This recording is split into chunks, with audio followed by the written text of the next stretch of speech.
This week, I want to share a word with wives.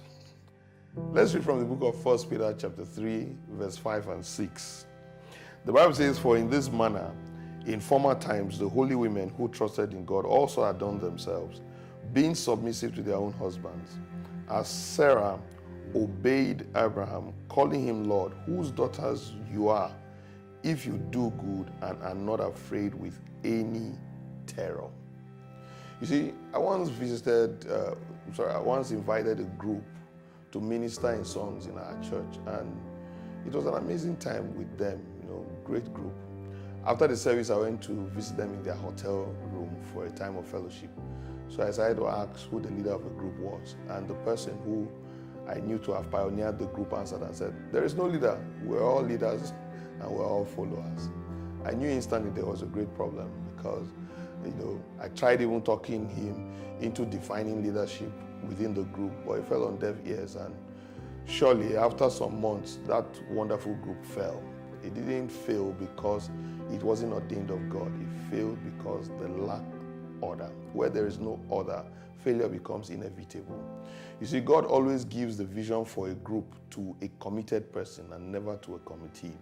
So the vision, however, is more than the person. It's for the people. It's the same even in marriage. God has set order in marriage, and the husband is the head. Now, the position shouldn't be perceived ceremoniously. It's something that must be recognized and upheld by both the wife and even the husband, because some husbands don't even know they are the head.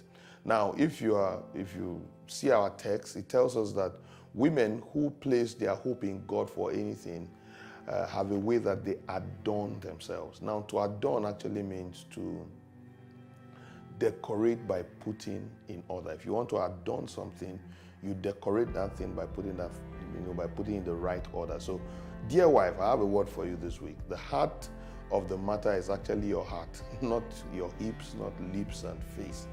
Every other thing is secondary. Every wife needs to understand God's order in marriage and submit to it. So the Bible doesn't teach that the husband should force submission, because submission, I believe, is a thing of the heart. True submission isn't cooking his meals and washing his clothes. It's in recognizing God's set order in your heart.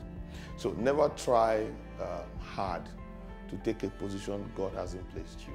So as a wife, God will not beat you into submitting, because it must be of your own volition. Submission goes beyond the man. It runs deeper than that. It's actually about God.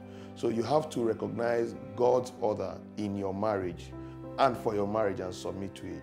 When a wife's heart is rightly adorned, things begin to work. Sarah was an extremely beautiful woman.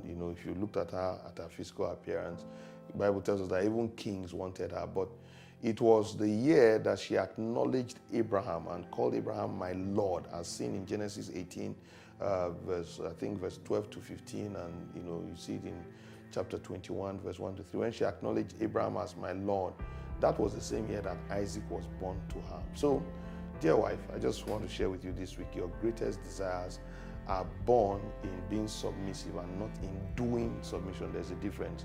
It's about being submissive, not about doing submission. True submission is in being. So when Sarah tried to micromanage Abraham, Ishmael was born. But when she set her heart right and recognized Abraham as God's ordained leader in their marriage, Isaac was born, because grace flows through God's ordained order. So I want to encourage you this week, wife, submit to your own husbands. My name is Pastor Arome, Tokula, and it's such an honor to be able to speak a word into your life this week. Do have a great week. You're blessed.